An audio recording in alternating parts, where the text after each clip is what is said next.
Morning, y'all. My name is Ziggy, and today I'm here with a little bit of a different kind of episode. Well, not even an episode, a video. And it's something I've talked about in previous videos, but I want to address it now because, I came to my computer and I actually have a perfect example to talk about this. And this is kind of impromptu, so just bear with me, okay? Alright, so it is June 22nd, 2023. I'm sure I will be doing a first coast storm tracking video on this today, but for now, that's not relevant.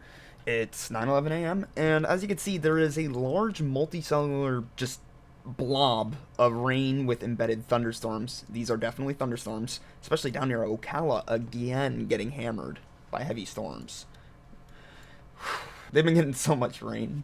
That's besides the point. At some point in the future, I want to do a video covering the more severe radar gaps, which I will discuss a little bit later.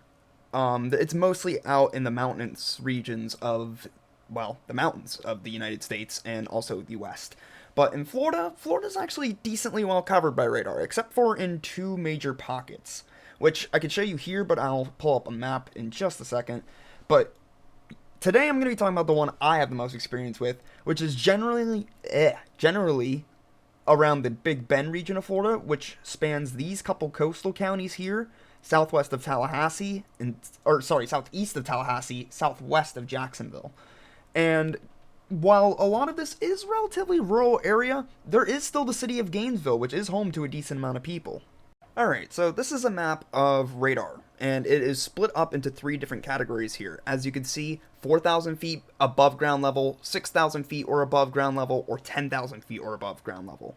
Ideally, and I will explain why in just a second, when there are severe storms, or really just for the purposes of tracking weather, you generally want to be in an area where the radar is below 4,000 feet, because that's the closest to the Earth, and that's what conditions are like down here for us.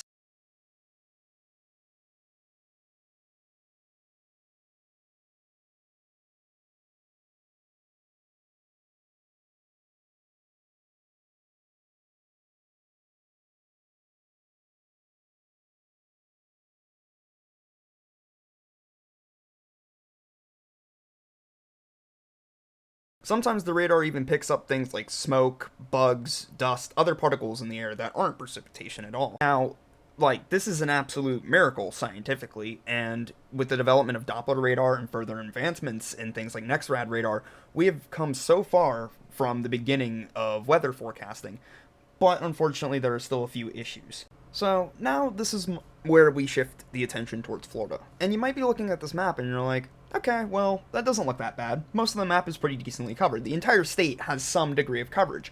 And you're right, it does.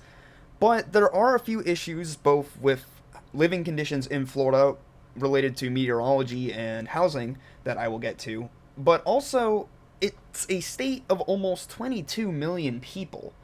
I'm not saying any state should particularly take priority over other, but especially for a state with so much military and Air Force presence, you would think that we would be completely covered.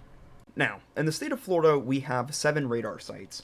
We have one near the city of Pensacola in the Panhandle, Tallahassee, which is the capital and also in the Panhandle, Jacksonville, which is the largest city by landmass in the country, in the lower 48 at least. 2 in Central Florida, one being on the East Coast in Melbourne and the West Coast in Tampa, 1 down in the southeastern corner near Miami-Dade, and 1 all the way on the western tip of Key West. While it's technically not within the state boundaries of Florida, the radar site KVAX at Valdosta, Georgia, is very helpful, and it actually does help supplement the radar gap problem I'm going to talk about just a little bit, but that's, again, getting way too ahead of ourselves. So, take a look at this map. Do you see potentially where maybe a radar could be beneficial? The more noticeable patch is in southern Florida, especially across Lake Okeechobee, and especially down near Fort Myers, which we're going to have to talk about that. But the one I was thinking about that I have more experience with is here, which is near Gainesville, and again, the Big Bend region. Now, excuse the crude map, but as you can see, it's a lot of rural areas, so again, it could be a bigger problem, and admittedly, there are probably other states that need radar sites more. However, last year, something that happened might have changed that notion a little bit.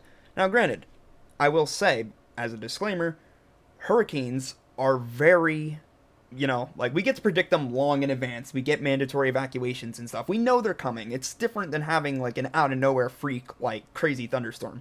But still, look at what happened last year in 2022 with Hurricane Ian, when it came plowing through Cape Coral and Port Charlotte at nearly Category 5 strength. Like, just... But, again, it's splitting hairs at that point. And again, straight through this area with the stretch with Lake Okeechobee nearby, still maintaining Category 3 strength halfway through the state, and then leaving Florida. Now sure, you could argue. You could just look at satellite imagery, and again, pay attention to the news. It's not like we need radar to know a hurricane is on our doorstep. We know much better now than we did back in, like, 1950, for example. And even then, you don't really need radar just to read hurricane winds. The hurricane hunters go out and drop sonars and other important devices into hurricanes to get more direct measurements. But that doesn't mean that there's no utility to it at all. Having radars low to the ground can help detect very strong straight line winds, which we know happens in hurricanes and happens for hours upon hours on end. And of course, yes, we know that there's going to be strong winds. There's a difference between being an area that gets a regular hurricane force wind gust of 74 miles per hour and getting a hurricane force wind gust of, let's say, 110 miles per hour. That's a very big difference, and it also depends on what part of the state it hits. Lastly, we know especially strong hurricanes can contain many tornadoes, which we saw back in 2004, also in Florida and Alabama with Hurricane Ivan, not Ian. The outer bands of hurricanes are known to occasionally spawn brief spin-up tornadoes. Now, these aren't exactly like the monsters you see out in the Midwest, but that doesn't necessarily matter. They could still harm people, and especially when I get to it out in the Big Bend area of Florida, a lot of people out there live in mobile homes, and those are nowhere near ready to stand up to tornadoes compared to how a normal home is. Those homes usually also aren't built up to very good wind standards compared to how normal homes are built in Florida, which, by the way, in Miami-Dade, the buildings there have to be able to withstand sustained winds of 200 miles per hour. Now, with this map, you may see why I might be just a little more concerned about the more northern build codes and things like that when it comes to severe winds. Because if you look down near the area where Hurricane Ian hit, 170, 180, 160, like, those buildings are meant to withstand Category 5 winds. That doesn't mean they always will, but they're at least more prepared for it. Now, if Hurricane Ian hit just a little bit more north in the Big Bend, that would have been devastating. But you also don't need strong hurricanes to produce severe weather, or to produce strong winds, or tornadoes. They happen relatively often in Florida, especially during our stormy season. At some point, I want to do a documentary-style video on Hurricane Ian, because I genuinely think it will go down as one of the biggest hurricanes of this quarter of the century. But before I move on, I want to say, thank you to Ron DeSantis. I'm going to be completely honest with you, I'm not huge on DeSantis politically in some of the stuff he says, but if there's one thing that I cannot deny about the man is that he did fantastic handling Hurricane Ian. I remember watching the news coverage. He was on the ball days in advance before Ian was even a named storm. State of emergency, had, the electronics were up back nice and quick as far as I'm aware, at least in our area. We barely even lost power.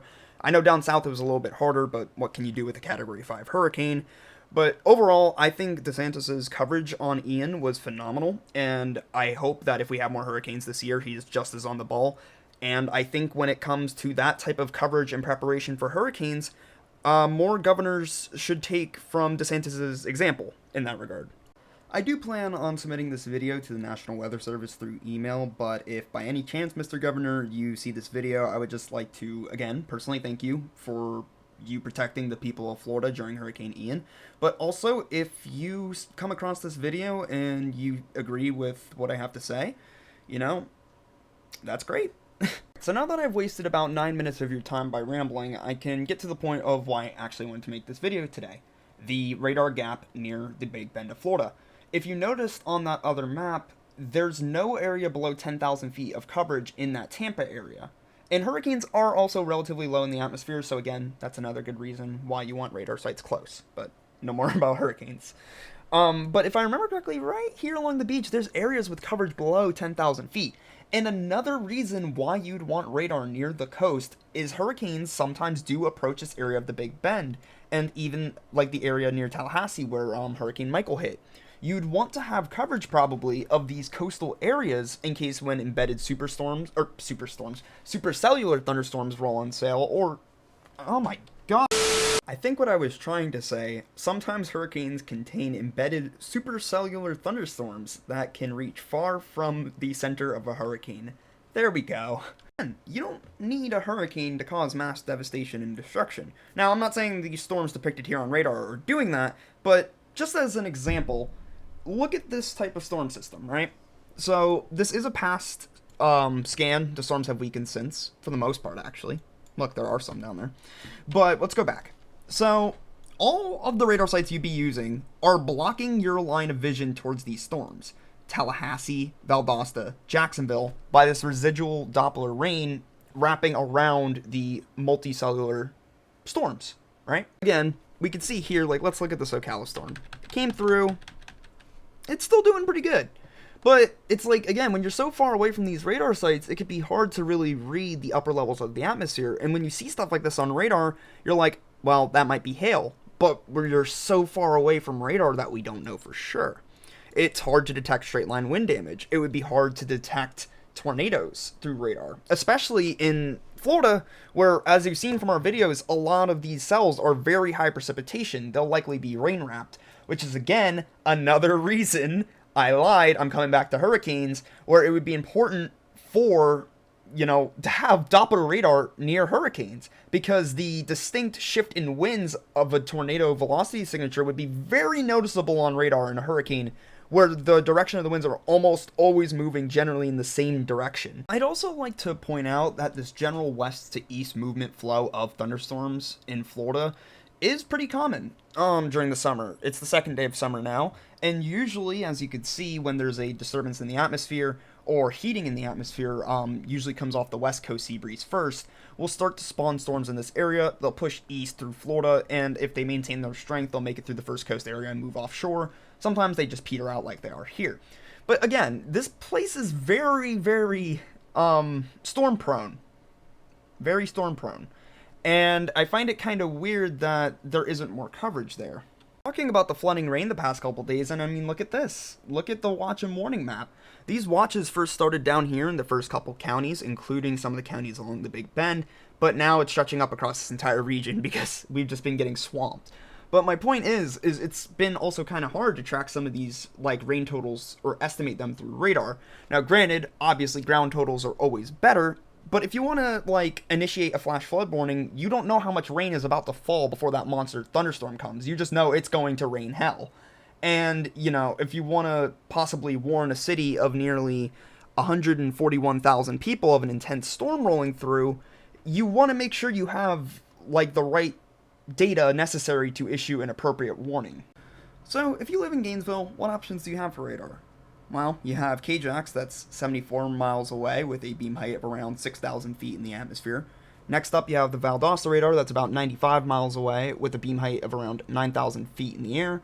And then lastly, you have the Tallahassee radar, that's around 129 miles away with a beam height of 14.3 thousand feet in the atmosphere. So you probably noticed from across those three pictures that the radar is looking a bit different. Like in Tallahassee, this was all looking like really heavy rain, but in reality, what we know down closer to the ground, closer to the radar, it's mostly moderate rain, or maybe even light rain across a lot of these areas now.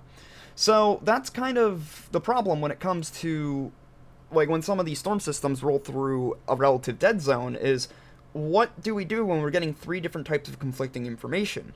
And again, other than Gainesville, a lot of this area is rural.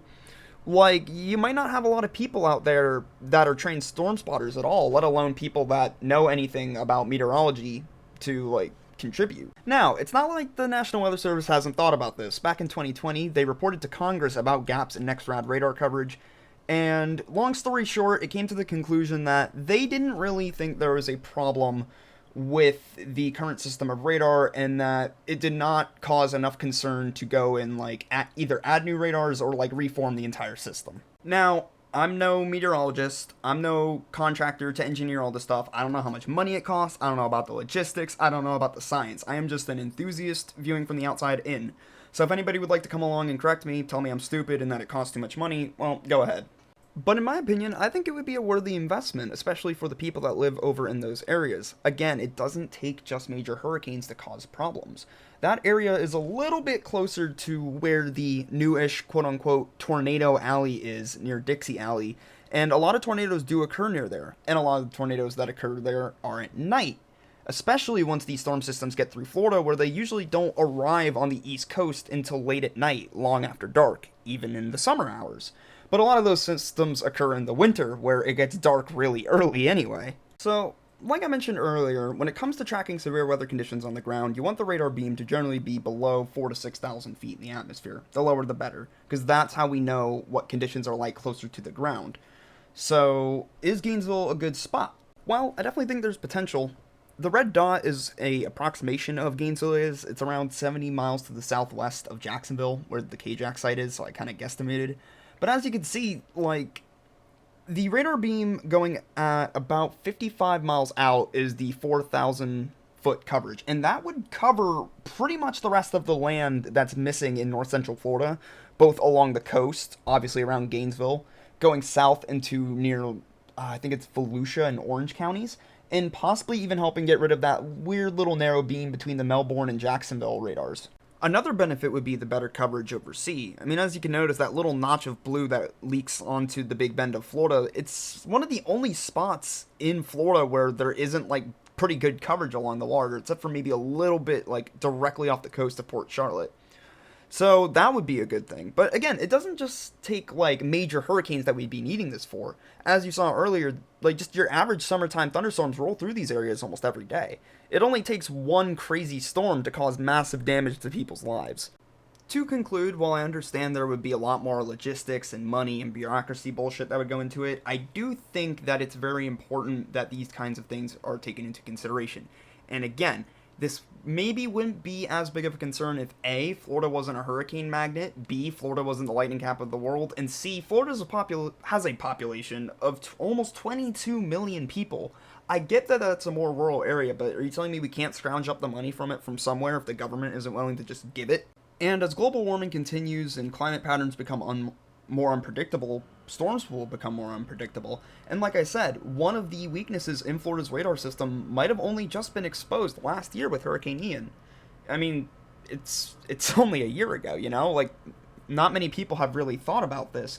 And I think what it might really take, if it even is a problem, is, like, not really a hurricane, but a tornado or a really strong storm hitting in that area, and like the Weather Service having trouble with it. And again, for a location that has a known history of receiving hurricanes and severe storms, I think it would be worth the money sink and the time sink to help protect these people that live out there in more rural areas where they might have more trouble getting the information that severe storms are coming, or that there's just generally less resources to help the people out there if something goes wrong. So to conclude, if someone from the National Weather Service happens to find this, that is my proposal. I would just like to say, this is not meant as a slight to y'all. I think y'all do fantastic work. I appreciate everything you do. This is simply just a bit of constructive criticism and something I've been thinking about recently. I watched a couple of videos on radar gaps, and I was like, hey, you know, it's not as extreme in Florida, but I could definitely think of a few times where radar has been extremely unreliable, and that's not helpful, especially when we're trying to do storm chasing. Granted, in this area, it's not that bad over in Clay County, but God, if we ever have to go out that way, it's going to be a real pain, especially since it's a very, say it with me now, wooded area, because we live in Dixie Alley. That's another reason radar helps people on the ground, because sometimes you don't get to actually see the environment. But yeah, that's about all I got for today. This was my first time doing like a sort of commentary video about the weather. So I hope you enjoyed. I would be more than happy to do more, and I do plan on doing more about specific weather events. But I figured this would be a relatively easy way to dip my toes in the water and see how to edit and how to structure. And honestly, I did this relatively just as I went along without a basic script, and I think it went okay. But you let me know what you think. And again, if Mr. Governor Ron DeSantis or the National Weather Service, you see this, or sorry, the National Oceanic Atmospheric Administration, I keep forgetting that they're involved too, I'm sorry. If any of y'all see this and want to discuss, please feel free to email me. I am more than open to discussion. I might even write a letter or something, who knows. But yeah, just one more thing I want to point out, unrelated to the weather, to any younger people out there like me, if there's something that you're passionate about, that you feel needs to change, don't be afraid to petition the local government. I know the government isn't always great, but they can't always know our specific needs if we don't specify what we need, you know? So, do you think we need another radar site here in Florida, or do you think this is just kind of a non-issue? Well, I hope you're willing to conversate, because I am more than happy to talk about this. I love talking about the weather and this sort of thing. So yeah, please respond down below. I hate to say it, but like, subscribe, you know the gist. I need help with YouTube, blah, blah, blah, blah. So yeah, I've enjoyed the video. I hope you enjoyed the video. I definitely enjoyed making it. And stay safe out there, everyone. And I hope you have a good summer. Let's make it a good one after these past couple years. We really need a good summer outside.